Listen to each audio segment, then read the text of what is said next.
When it does, no one wants it to happen. But that's not always the case.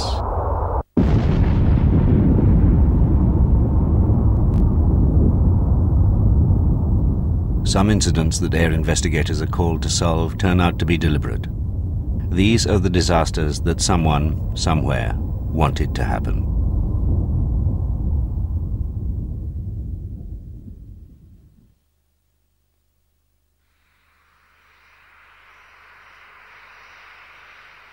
This is a public safety announcement. For your protection, never leave your personal belongings, carry-on baggage, or parcels unattended for any reason.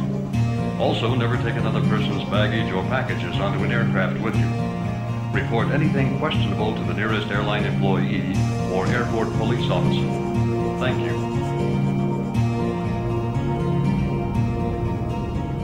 When deliberate damage to aircraft is suspected, the air investigators play second fiddle to the criminal detectives. That's what happened on December the 7th, 1987, when 43 people took off on Pacific Southwest Airlines Flight 1771 from Los Angeles. It was due in San Francisco at 4:43, but it never arrived. Putting together the puzzle of what happened to Flight 1771 was to shock even the most grizzled detectives.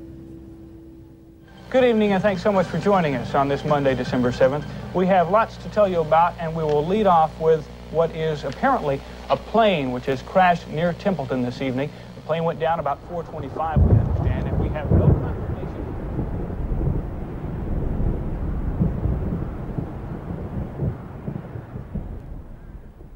Well, I'm the sheriff, coroner, and marshal of San Luis Obispo County, an area of 3,300 square miles. Well, on the way to the crash site, we received information that there was possibly gunshots involved. I assumed that maybe gunshots were from the ground up. The first detective to arrive at the scene was Bill Wammock. I couldn't comprehend at first that this was something larger than perhaps a small single-engine private aircraft.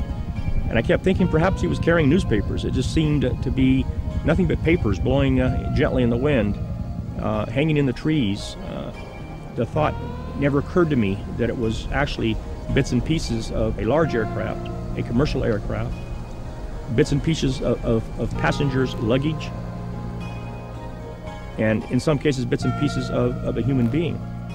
The plane came down about 10 degrees over vertical at about 720 miles an hour when it hit the ground. There was nothing that had any shape to it that was recognizable. Most things torn and jagged, small pieces. In the most cases, no larger than a man's hand. We found personal belongings, driver's licenses, credit cards, pictures of family members. We put them in plastic bags, labeled them with the grid area which we were searching, and turned that over to the coroner. Parts of bodies would be placed in one bag, any evidence or parts of a plane that they thought was of some significance placed in another.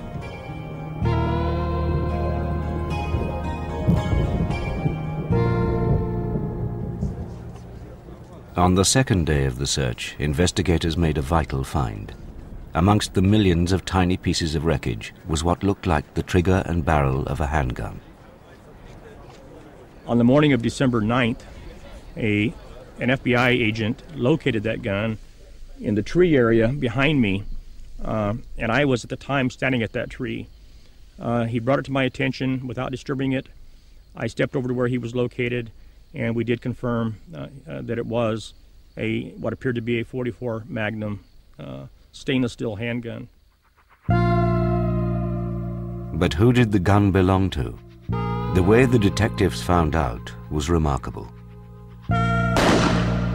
In the serration of the trigger, we found that there had been an accumulation of skin, as if the gun had been ripped from the index finger area and some skin had been included in those ridges. The tissue was rolled out, flattened out to see if we could find fingerprint ridges, thumbprint ridges, palm prints, anything we could possibly identify to somebody's known fingerprints.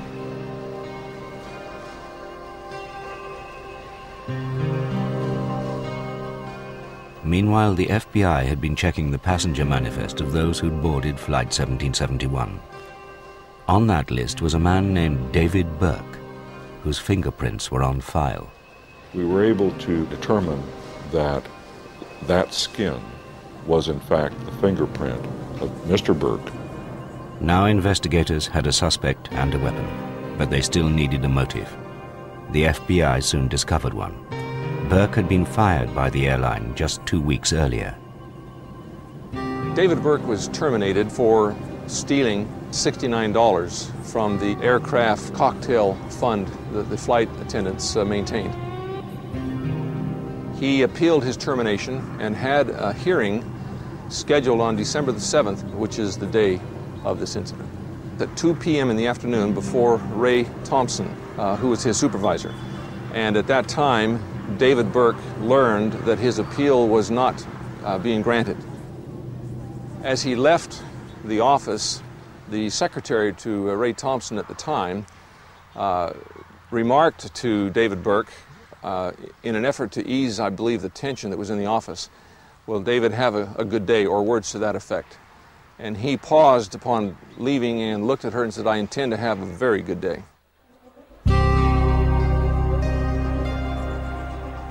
With that, Burke went to buy a ticket for Flight 1771 to San Francisco, a flight he knew his boss, Ray Thompson, traveled home on daily. And with his ticket in his hand, Burke went off to get his gun. David Burke smuggled the gun on the aircraft using his identification as an airline employee to circumvent the security and allow him entry into the secure area with a weapon. And that identification was found at the scene of the crash. This is the kind of gun used by Mr. Burke that he took on the airplane and fired it in a very confined place. This is a .357 Magnum. He used a .44 Magnum, but in all other respects, they're exactly the same.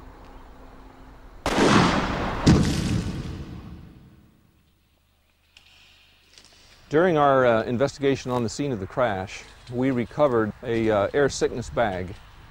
And on that bag was written a note, obviously addressed to Ray, we believe Ray Thompson. I was startled by that because things were blowing all over the place, as I said, 7-8 miles away in a very large area. And we had what appeared to be millions of pieces of paper out there. And the note we have determined, the laboratory, the FBI Identification Division has determined was written by David Burke. The letter, or the note, said, "Hi, Ray. It's kind of ironical, isn't it, that we end up like this? I asked for leniency for my family, remember? Well, I got none, and you'll get none."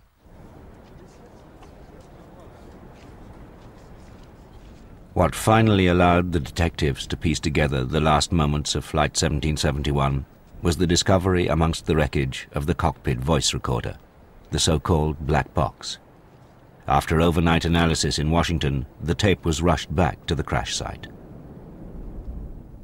When we got the tape back from the contents of the black box, I was out on the scene and we found a car that had a tape player in it.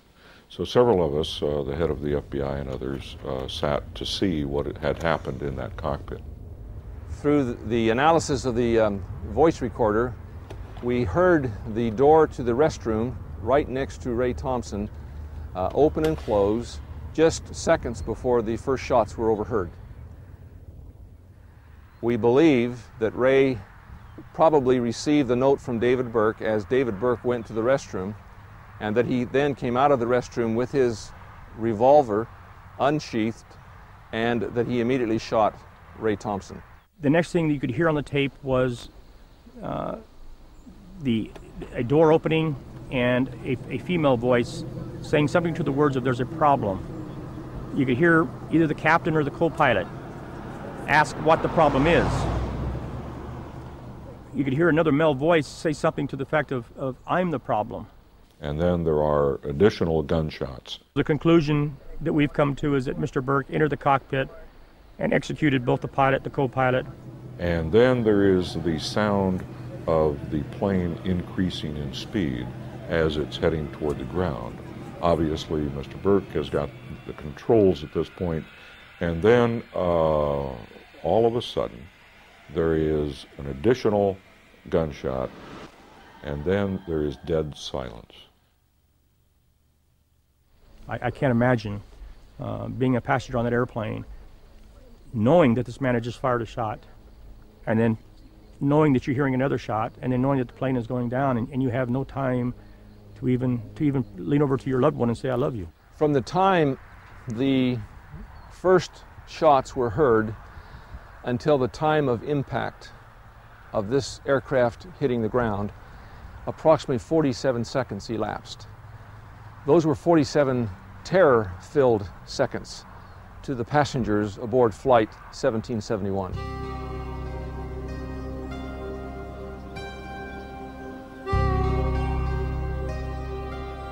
This entire incident took place because Mr. Burke was fired for stealing $69. It was a mass murder. It was a suicide. It was a plane crash. It seems like a very significant disparity between $69 and the loss of this aircraft and 43 people.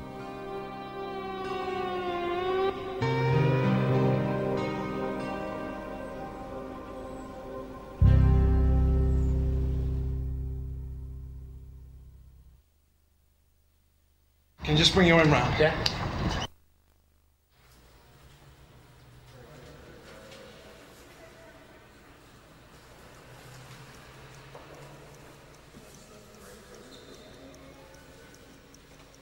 In the early 1970s, explosives expert Walter Korsgaard was asked to set up a counter-bombing unit for the body which regulates America's flying industry, the Federal Aviation Administration. Part of my job there was making speeches around the country. And in the process, while I'm talking about the bombers, I would build a device to show how anybody could do it. I would buy all the components right in the town where I was. And little by little, it would come together. And of course, what I would attempt to do would be to set the clock, the timer, if you will, so that the bomb would go off. Of course, not like a regular bomb, but with a good flash and a little booming and some smoke to get the audience's attention.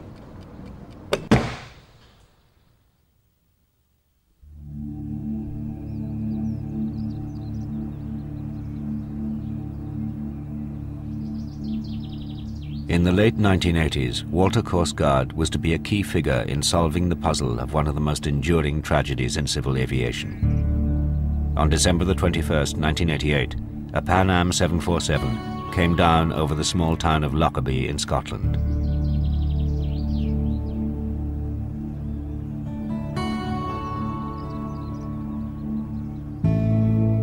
Pan Am 103 was on its way from Heathrow to New York City. As it reached its cruising altitude of 31,000 feet, a bomb the size of a sugar bag blew the jumbo jet from the sky. Minutes later, all 259 people on board and 11 people on the ground were dead. No suspect has been tried for those murders. The question, why not, is the one most despairingly asked today. But that wasn't the first question facing investigators a decade ago. At 4 o'clock in the morning, I got this phone call. The instruction was to go to the scene at Lockerbie and use my experience and knowledge to try and decide whether this crash was accidental or whether in actual fact it was a result of a criminal act. The debris and carnage caused by this accident stretched for 800 square miles and in fact 2 separate trails of debris were determined during the investigation. These trails had a gap of between 2 and 3 miles between them.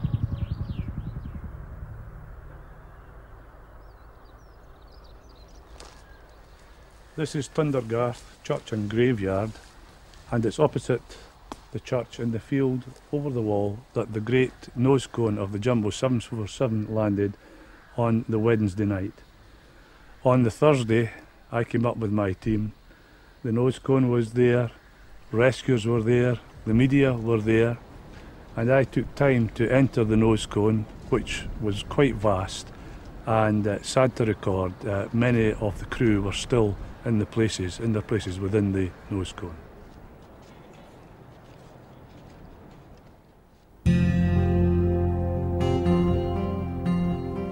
In Lockerbie, speculation was at fever pitch. How could a jumbo jet just fall out of the sky? Was it accidental or deliberate? The 747 was old, one of the first to be built. It had flown 72,000 hours and completed over 16,000 flights. The fear that a structural failure of the world's largest airliner was responsible for the carnage in Lockerbie played on the minds of detectives and air investigators arriving in the traumatized town. The scene that greeted me on arrival at Lockerbie was the most harrowing scene I have ever witnessed. We were told, first and foremost, that we were to search for bodies, and we were to do it in a thorough and dignified manner. Secondly, we were then to search for personal belongings, and thirdly, we were to search for pieces of aircraft. Distressing as it was, the search for clues began with the bodies of the dead. The bodies were taken to a temporary mortuary in the town, where a team of pathologists waited to examine them. It is essential that you investigate the bodies, you look at the bodies thoroughly to pick up clues, perhaps even trace evidence of what actually happened, and from that, helping to reconstruct what actually took place. For example, if somebody was in direct contact with the bomb or very close to it, there might have been primary missile injuries. Bits of the bomb, bits of the circuitry perhaps, would have been embedded in people who were sitting in the seats above the bomb or sitting close to the bomb. But the examination of the bodies gave up no clues, and the frantic search for evidence now turned to the aircraft debris. This is the home territory of air investigators worldwide, and within 24 hours of the destruction of Pan Am 103, British air investigators had been joined by their American counterparts. Among them was the Mr. Bomb of air investigation, Walter Korsgaard, from the Federal Aviation Administration. The first day he arrived, he was dressed in yellow oilskins. Day 1, Day 2, Day 3, Walter always arrived on scene with the yellow oilskins on. As a result of that, he was affectionately called the Banana Man. During a lifetime of searching for and testing out explosives, the Banana Man has blown up more aircraft than terrorists, blown himself up, and been deafened in both ears. The moment he set foot in Lockerbie, he wanted to brief the search crews on the telltale signs of bomb damage. But this was a sensitive suggestion to the investigation manager he approached. Politically, he didn't think it was a smart idea to start talking about bombs too early, because if it occurs and the UK government is responsible for the screening, this could be a problem. So he said, well, I'd rather not do that just now.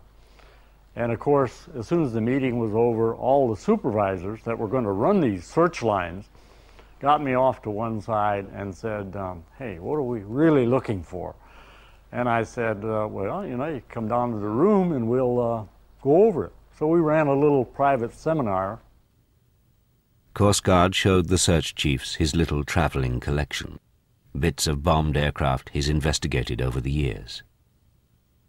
They all showed the telltale signs of sooting and the distinctive jagged edges, unlike any mechanical tear.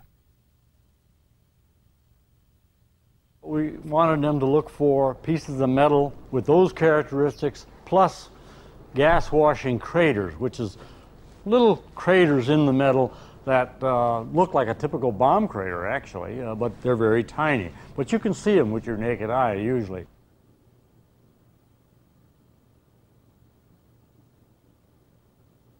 Mr. Korsgaard was to be a godsend, because with his knowledge of damage to aircraft, etc., I decided that when I was out in my scientific team, he should be a member of that. And the two of us set up a great rapport as we set about trying to establish what had caused the aircraft to crash. And so together, the Scottish forensic investigator and America's Mr. Bomb started in on the 800 square miles of crash site. That search would become one of the most thorough in the history of aircraft investigation. It was also one of the luckiest. On about the third day after we arrived at the incident, one of the individuals on one of the search lines brought in a piece of fuselage skin, which was precisely what we were looking for. It was a piece of skin, perhaps 20 inches long, maybe 8 inches high, and it was bent toward the front of the airplane and had stayed there rather than bending back. If it were a mechanical breakdown of the airplane, pieces will splay out just like in an explosion, but they fold back in. In this case, with a bomb, it won't happen that way. When you think about it, the airplane is flying at 33,000 feet. It's probably 30 below zero or colder, and yet here it is hit by a bomb and the ball, the fireball, at about 5,000 to 8,000 degrees Fahrenheit, and it swings out into that cold air and it freezes there, you might say. And just as with Korsgaard's collection, that vital piece of Pan Am 103 had the sooting, the jagged edge, and the gas-washing craters, the telltale signs of explosion. At this point, on day 3, Walter Korsgaard and myself knew without any shadow of doubt that we were now dealing with a criminal act rather than an accidental crash. We took that piece of metal directly to the individual in charge of the overall management of the incident and explained to him that if he had it tested by a lab, he would surely find that it was in fact evidence that there had been a bomb on Pan Am 103.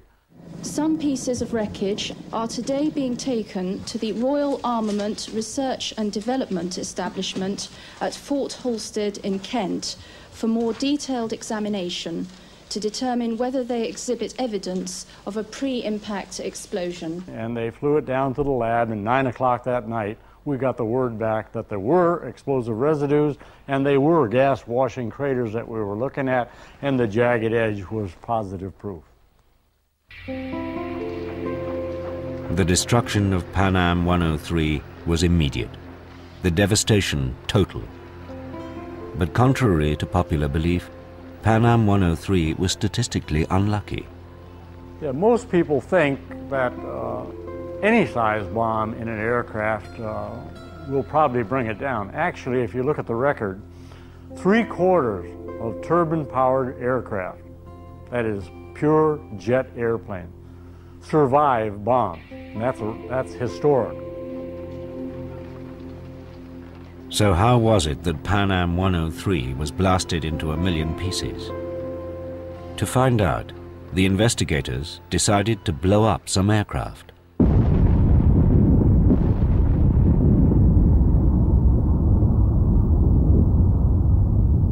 It turned out that where the Lockerbie bomb had been planted was critical.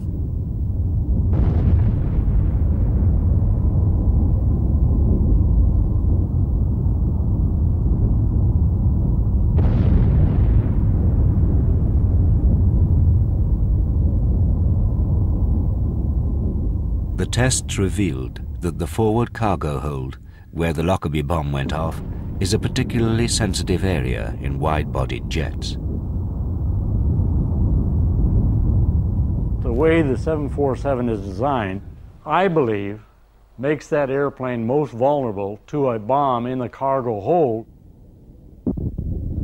For example, there's tremendous space between the outside walls of the cargo hold and the cargo containers themselves. And these spaces allow gases to travel and do damage in places where in another airplane they couldn't do that type of a job. This bomb was not placed in that airplane specifically in a given slot. It was randomly put in the airplane. It probably ended up in the worst possible place in the baggage hold.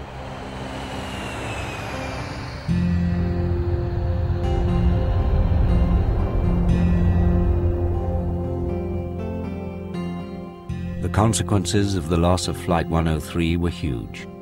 Pan Am went out of business, while the US government, under pressure from the families of the Lockerbie dead, spent millions building this security research laboratory. It's dedicated to preventing another Lockerbie. Back in '89, the year following Pan Am 103 incident, I was involved in actual research testing that was done with the UK, the Scottish, the FBI, and the FAA here in the States to demonstrate the type of damage that was done in the Pan Am 103. As a result of those tests, the FAA was set a number of targets. One was to develop equipment that could actually identify Lockerbie-sized quantities of explosives hidden in passengers' luggage.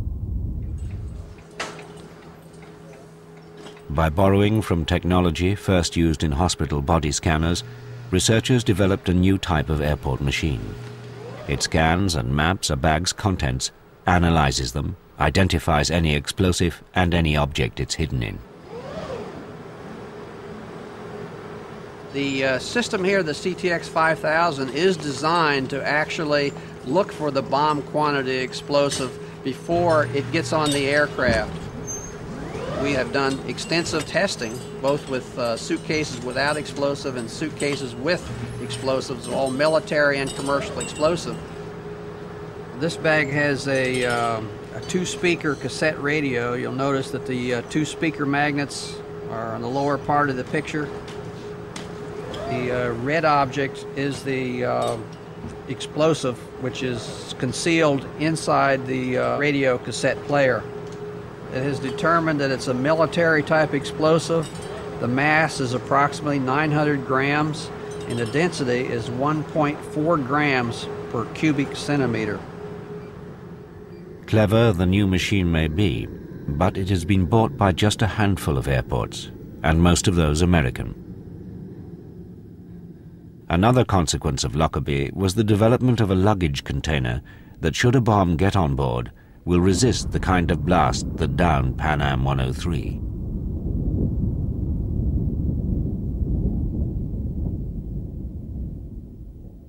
This is an LD-3 container, which is used in nearly all wide-body aircraft, and indeed in the 747 like Lockerbie.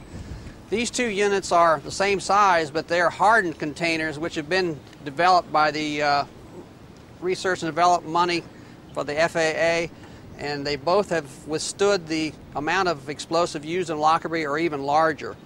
Recently, a visit from the families of the victims of Pan Am 103, one of the gentlemen commented that if we had these containers in Pan Am 103, that his daughter could very well be alive today.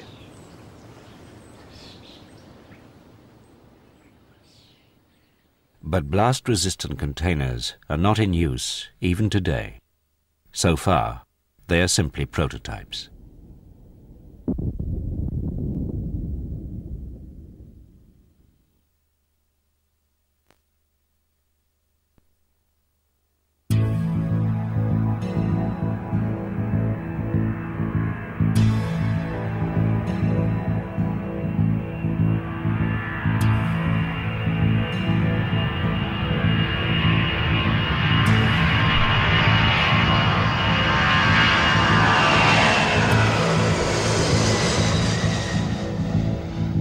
The history of crimes in the sky is littered with near misses. Tower 3 Hotel, do you have a handoff for me, sir? 13 Hotel, you may now. The little-known story of FedEx Flight 705 is one where the outcome could have been even more destructive than at Lockerbie. In just 25 years, FedEx has built up the world's best-known pickup and delivery business. It operates over 600 aircraft, it's the world's largest cargo fleet, and from its nerve center in Memphis, employs 3,500 pilots to fly them. One of those pilots was Auburn Callaway, a 43-year-old U.S. Navy-trained flyer. In April 1994, Callaway was working as a FedEx flight engineer on the company's fleet of wide-bodied DC-10s.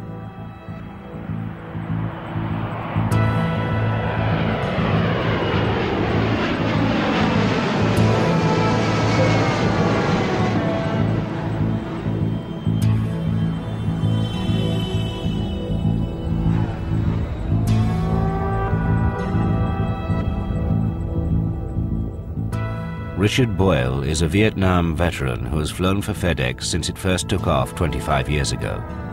In April 1994, he was Auburn Callaway's captain. They flew together on long-haul flights across the states. Well, Auburn didn't have a good reputation of the company because he just rubbed a lot of people the wrong way. I think it might have been first impressions. My first impression of Auburn wasn't a positive one either. But once I got to know him, we got along fine. But many of the captains did not like to fly with Auburn.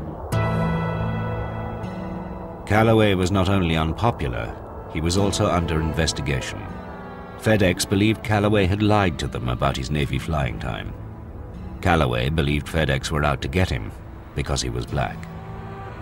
He felt that he was being persecuted by one of our flight managers. He felt it was a personal vendetta. And that's one thing FedEx will not tolerate, and that's someone lying regarding their credentials. So if he lost his job at FedEx, he would never get hired by another major air carrier. I mean, his aviation career with any good company was basically over.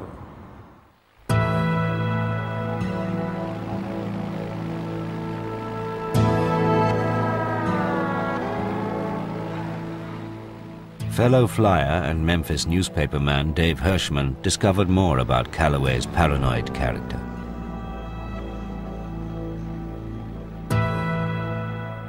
During the time that he was in the Navy, he kept a book of all the slights and all the indignities and every perceived injustice that anyone had ever perpetrated against him.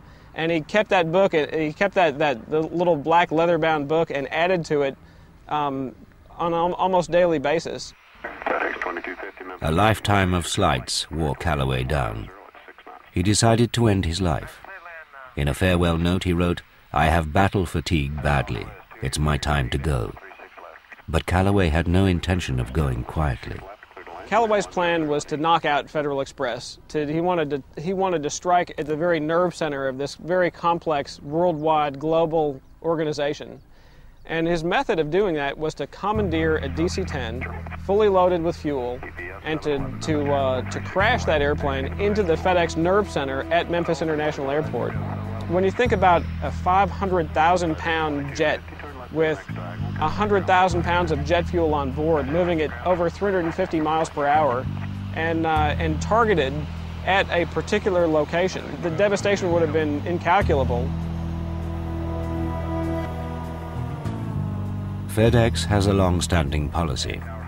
Any member of staff can fly free on any FedEx flight in the aircraft's jump seat, which is right behind the pilot on the aircraft flight deck. On April the 7th, 1994, Auburn Callaway buckled himself into the jump seat of FedEx Flight 705, a DC-10 loaded with electronics for California's Silicon Valley. Heading 310 cleared for takeoff. The wide-bodied jet took off from runway 9 at Memphis Airport at 3:02 that afternoon. Part of Callaway's plan was for his family to benefit from the company's life insurance scheme. But to be sure the policy paid out, he needed to make his suicide attack on his employer look like an accident. What he intended to do was to use hammers to incapacitate the crew, and you know, hammers may seem like a primitive weapon, but when you think about it, it's the perfect weapon. The wounds that they would cause would be every bit as devastating as gunshots. And later, when forensic experts examined the wreckage, they would find crew members with fractured skulls, but those injuries are totally consistent with an airline crash. 26 minutes after takeoff, at 19,000 feet, Callaway took up his hammer. Unsuspecting in the cockpit were his FedEx colleagues, Captain David Sanders, First Officer Jim Tucker, and Flight Engineer Andy Peterson. And the first thing he does is he delivers two devastating hammer blows to Andy Peterson. Andy Peterson was seated with his back to Callaway, and he was hit twice. And the impact of these hammer blows, they fractured Peterson's skull and severed the temporal artery on the top of his scalp. Jim Tucker was turning his head to the left to ask Peterson if he could identify the noise. And at that time, he was struck with an absolutely devastating blow. The hammer is a 20-ounce Stanley framing hammer, and it actually went through his skull, right about where he would have parted his hair. The hammer went into his brain, and Tucker was immediately paralyzed on one side of his body. He was losing vision. The impact of this blow literally bounced his face off of the instrument panel in front of him. David Sanders was still strapped into his seat. He had his hands up over his head. He was moving in his seat, trying to ward off these hammer blows, and he was struck several times. One of the blows nearly severed his ear, his right ear. Callaway expected these guys to be dead from these mortal wounds that he had delivered, but instead that they were still alert and they were shouting to each other and exhorting each other to fight back. Callaway's plan was going wrong, and he retreated from the cockpit in panic. The blood-spattered Sanders and Peterson forced themselves out of their seats and went after him. They found Callaway holding a Magnum underwater spear gun, which he'd carried on board in a guitar case. The spear gun was his trump card, and he pointed it at Sanders, the captain, and he said, "This is a real gun, I'll kill you." And he implored them to cooperate with what he was doing. It was at this point that Tucker took the most extraordinary action. Tucker had enough presence of mind to take the aircraft with one hand and almost turned it upside down, which threw everyone in the back on top of Robert Callaway, which gave them a little bit of an advantage. The fact he did that with a crushed skull and only half his body functioning is just phenomenal. While Captain Sanders and Flight Engineer Peterson grappled with Callaway, Tucker raised the alarm. Center, emergency. Aircraft emergency, go ahead. When we received the call, it just came across the frequency as emergency. So now we have the job of determining who is it that has the emergency. Aircraft with emergency, say again. To me. Aircraft with emergency, say again. When we questioned, aircraft with emergency, say again, well, apparently at the same time we were saying that, they were trying to call us once again. Well, as we did that, our two transmissions blocked each other out, and so all we heard was like the last UNC of emergency. Aircraft with emergency, say again. This time, he came back and announced that it was, FedEx 705. Express 705. I've been wounded. We've had an attempted takeover on board the airplane. Give me a vector, please. Back to Memphis at this time. Hurry. Last one we would have expected the emergency to come from was probably the FedEx plane. Express 705, flying 0905, direct Memphis. A minute or so went by, and then I got another call, and it said, "Where's the airport?" Keep me advised, where's Memphis? Express 705, flighting of 090, and the airport's at 43 miles, 12 o'clock. I said, "It's 12 o'clock and, so many miles." And he said, "What direction?" Say my direction to Memphis. Wait a second, what direction? He was westbound heading for California, and now he's pointed back at the airport and he doesn't know what direction he's flying. Express 705, you're eastbound at this time, and it'll be about 12:30, 1 o'clock. Look, just keep talking to me, okay? Jim Tucker is using this aircraft as a weapon, and he's flying it in a way that it's never been flown before, but the purpose is to let the crew have the upper hand. He assures them that he has control of the airplane and that they should get up and resist in any way that they can.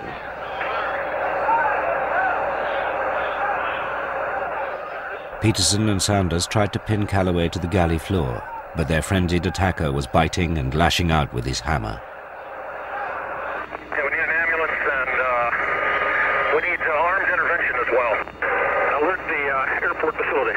when I got him down as low as I thought I could talk to him without losing him on the communications equipment, I shipped him over to Memphis Approach. Express 705, we have an emergency. He's turning back direct Memphis. He had an attempted takeover. He is wounded at this time.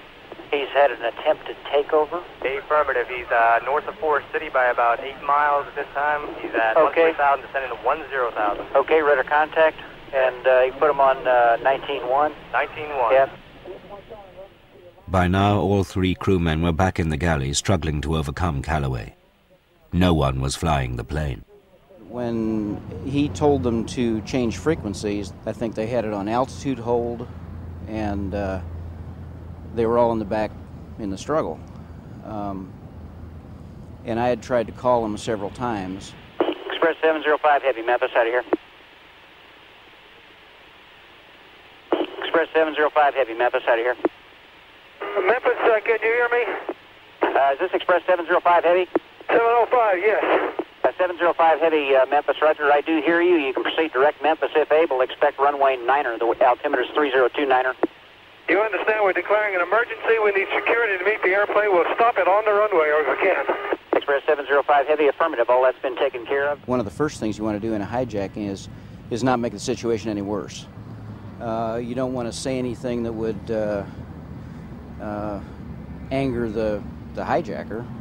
You know, you want to ask him, hey, does the wacko have a gun? You know, and at that point, it just might push him over the edge. And so you don't want to make the situation any worse, and you want to give all the assistance you can to the pilot, to the crew.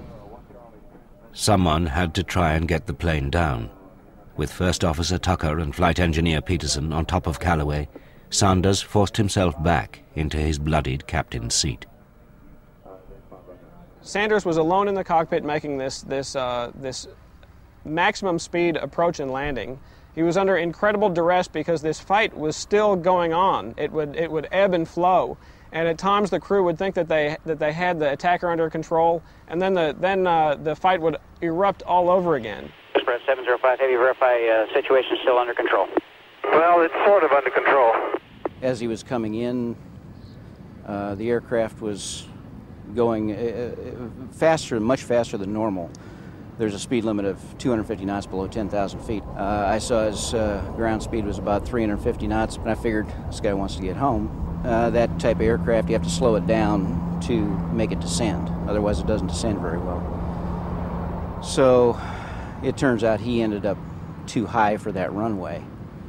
And at about 4,000 feet, probably, 4 or 5 miles out, that's when he said, we're not going to make runway 9. We want 36 left. I'm coming around to 36 left. Okay, Express 705 Heavy, runway 36 left. Clear to land. Clear visual approach 36 left. You are clear to land. The wind is 050 at 8. All other flights into Memphis were diverted.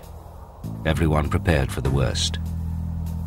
Dave Sanders was trying to land on runway 9, but ended up very high and very fast, was incapable of putting the aircraft down on the runway. So what he did, he broke off the approach and literally turned like a fighter to a downwind at 36 left.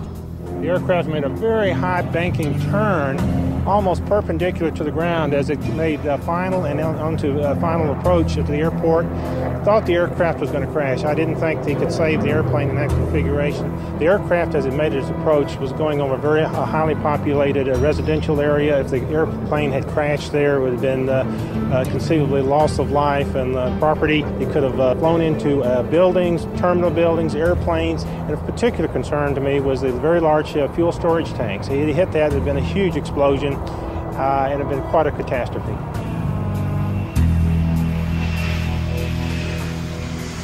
The pilot made a beautiful recovery, landed right on the runway, hit very hard, slammed on his brakes, and came to a complete stop.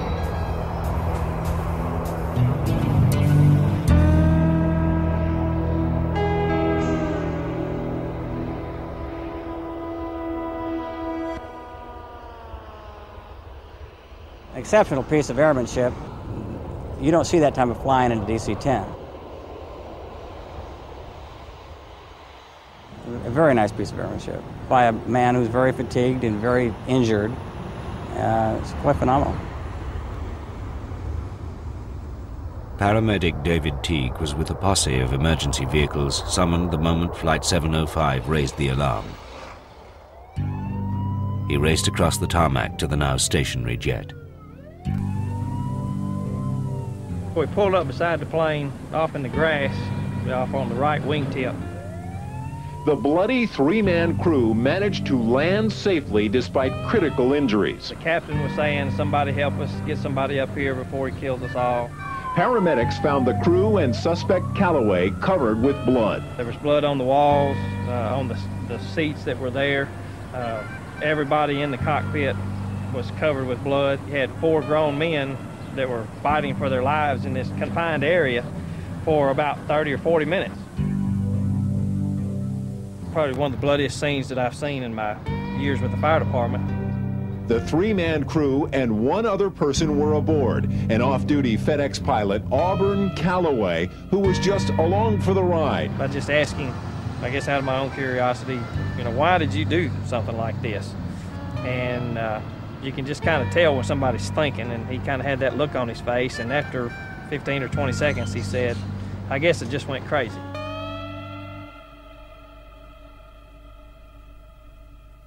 Auburn Calloway was jailed for life. All 3 pilots survived. They won awards for their bravery, but none of them has flown again. FedEx employees are still free to fly in the jump seats of the company's aircraft.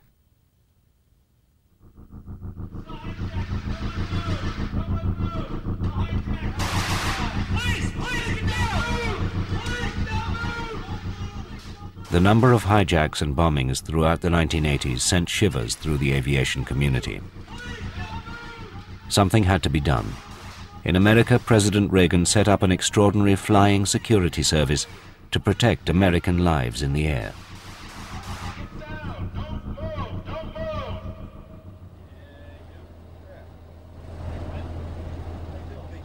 At an airport near Atlantic City, a bizarre cast of characters climbs aboard a pensioned-off aircraft. The men behind the masks are U.S. federal air marshals.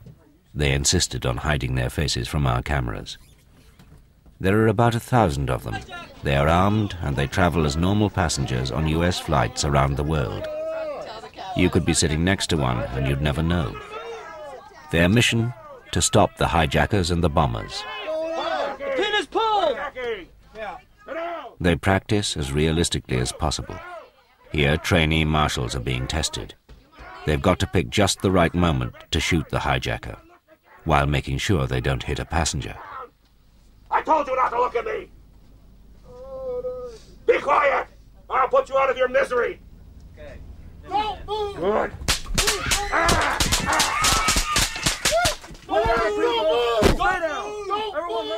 In the last 10 years, there have been no attempts to bomb or hijack American passenger aircraft. The air marshals believe that's probably down to them.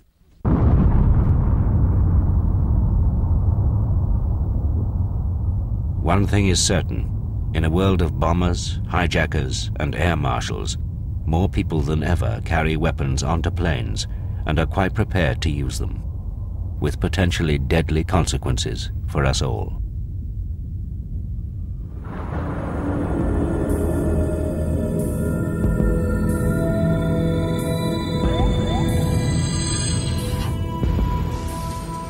The Channel 4 video black box is available.